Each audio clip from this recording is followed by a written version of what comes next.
পরিবারে সবাইকে স্বাগতম। আজকে আমি আরেকটা রেসিপি নিয়ে রান্না করব চাল কুমড়ার শাক। নিয়ে নিব চাল কুমড়ার পাতা,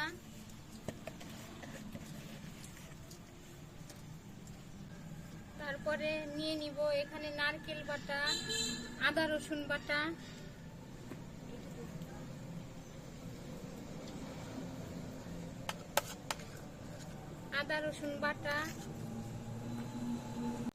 জিরা বাটা,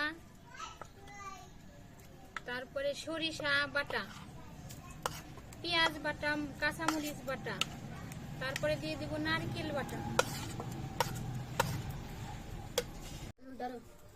দিয়ে দিব পরিমাণ মতো হলুদের গুঁড়া, স্বাদ মতো লবণ, তারপরে ভালো করে মাখিয়ে নিব। এটা অনেকেই খায় না, আপনারাও এইরকম ভাবে আমি যা যা দিয়েছি সবকিছু দিয়ে রান্না করে খেয়ে দেখবেন, খুব ভালো লাগে।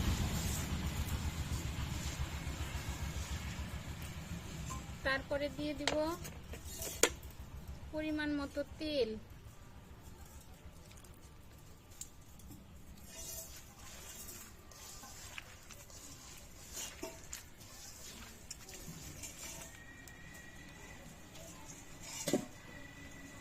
দিয়ে দিব পরিমাণ মতো পানি।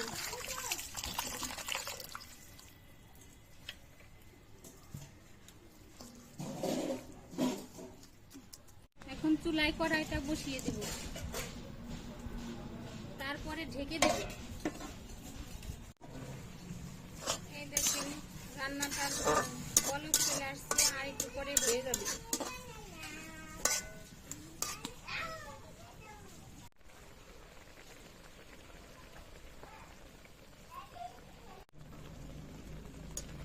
এই চাল কুমড়ার পাতা রেসিপিটা আপনারা সবাই রান্না করে গরম ভাতের সাথে খেয়ে দেখবেন, অনেক ভালো লাগবে। চাল কুমড়ার পাতা রান্না হয়ে গেছে, আশা করি আপনাদের পছন্দ হবে। পছন্দ হলে অবশ্যই লাইক করবেন, কমেন্ট করবেন। আবার নতুন একটি ভিডিও নিয়ে আমি আসব। এ পর্যন্ত আপনারা সুস্থ থাকবেন, ভালো থাকবেন। আল্লাহ হাফেজ। আমার ছেলে রায়ানকে চাল কুমড়ার পাতা রান্নাতে ভাত দিয়েছি, ও এখন খেয়ে কি বলবে।